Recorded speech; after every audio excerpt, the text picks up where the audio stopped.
Hello, and welcome to Josh's Green Garage.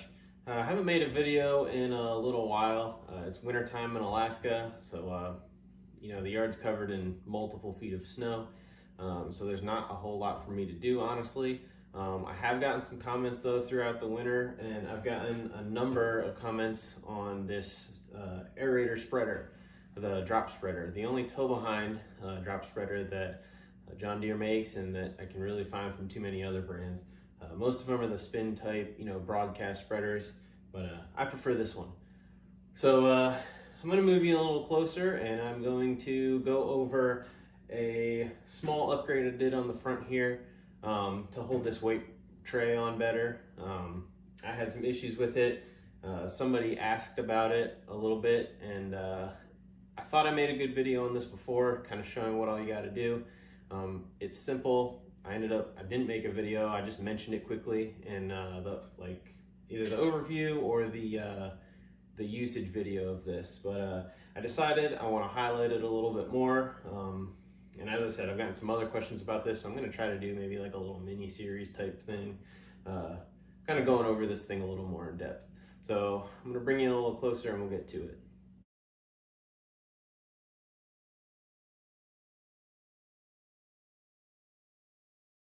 All right, here we are a little closer looking at the weight tray on this Aerator spreader. Now, the problem I had is when you buy this, you can see that the weight tray has a hole in the front and the back of it. And then this spreader itself only comes with one pin to hold it and a hole drilled at the back of the spreader.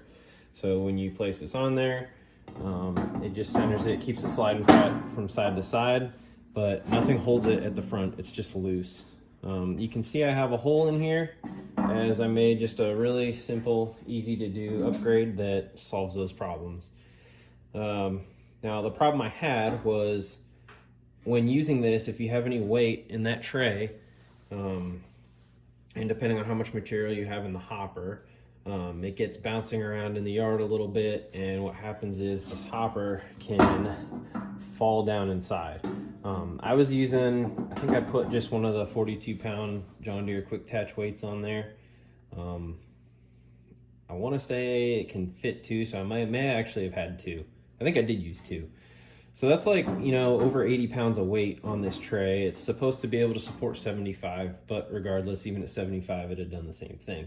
And what happened was this fell down, and then it laid inside the hopper, and it actually rubbed through the paint from the corners of it.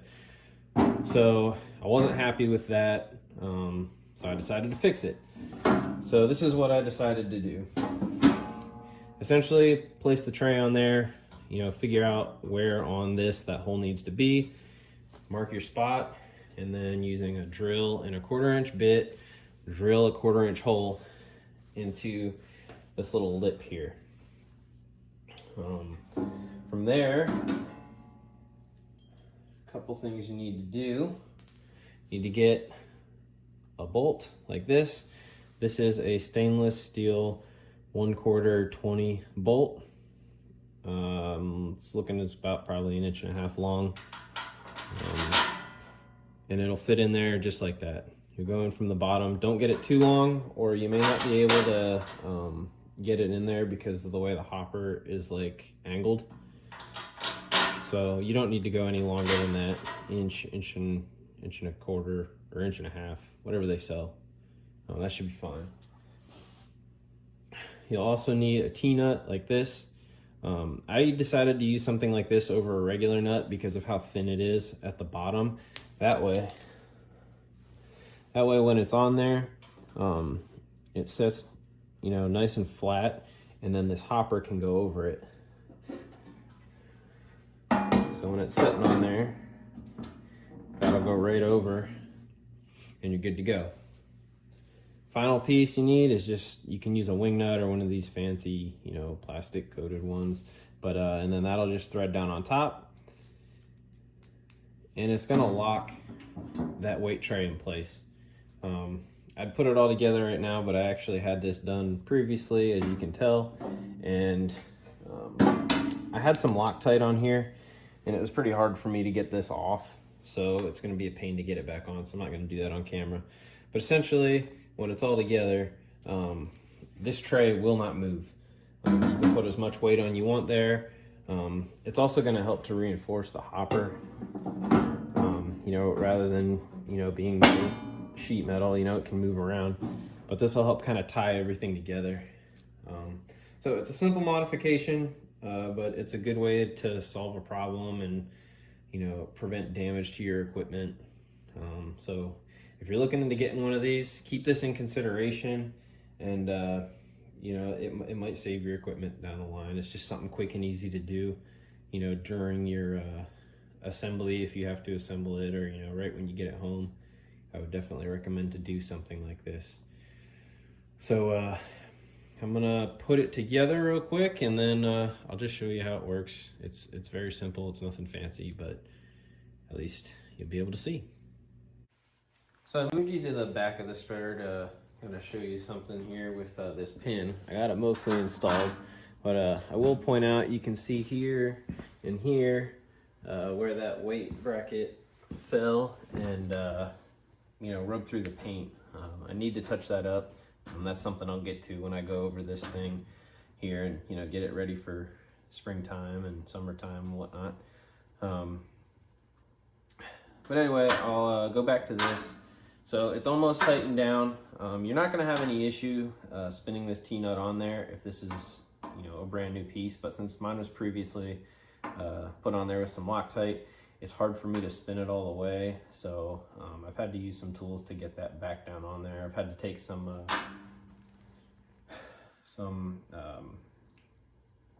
losing my mind, snap ring pliers, and kind of, you know, hold the bottom with a wrench and then use the snap ring pliers to rotate this.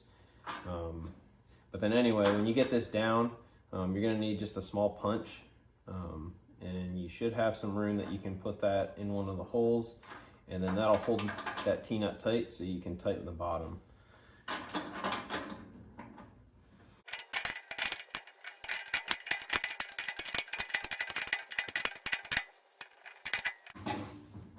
And there, it's all tightened up. So now I can show you. Put it on that back pin. This will slide on the front. And now that weight tray will not go anywhere. It's not gonna fall off there. You really don't need to put any kind of cap on that. I did, just in case, and you never know. I mean, if your yard's really bumpy or you have inclines or something, maybe the weights are sliding around, maybe that would bounce off if you have a shorter bolt in there. But I put one of these on there anyway just to lock it down. So yeah, that's not gonna go anywhere. I guess it could come off on the back, but chances of that happening probably pretty slim. I haven't had an issue yet. So that's that. I will point out, so Brindley does make this for John Deere. However, there are some differences. Here's a picture of the Brindley. And you can see, well, maybe you can't see too well because of that angle that it's at, but the Brindley one does not include a weight tray like this. So if you want to have a weight tray, you might want to go with the John Deere one. It is nice having it. I will say, without weight, it doesn't really want to dig into the ground quite as well. Depending on what's in here, it might not be like fertilizer, depending on what you're using, isn't very heavy. So it's not going to put a lot of downforce on those tines. So it is nice being able to put weight in there. The weight tray is really simple. You know, if you have the ability to bend some, you know, fairly thin steel, you could make one really easy to fit it, I'm sure. But it is a plus of the John Deere one. The tow bars are different on them and some other things, but I will say this one is a plus, having that weight tray.